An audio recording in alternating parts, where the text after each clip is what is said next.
మద్యం మత్తులో కామెపల్లి గ్రామానికి చెందిన ప్రతిపాటి హరిబాబు ఆర్టీసీ డ్రైవర్ కండక్టర్పై దాడి.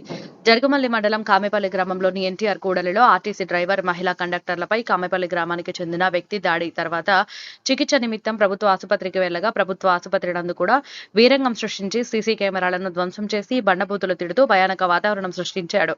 వ్యక్తులపై కాకుండా వ్యవస్థలపై దాడి చేయడంతో జరుగుమల్లి మండలంలో లా అండ్ ఆర్డర్ సమస్య ఏర్పడి ప్రజలు భయాందోళనలో ఉన్నారు.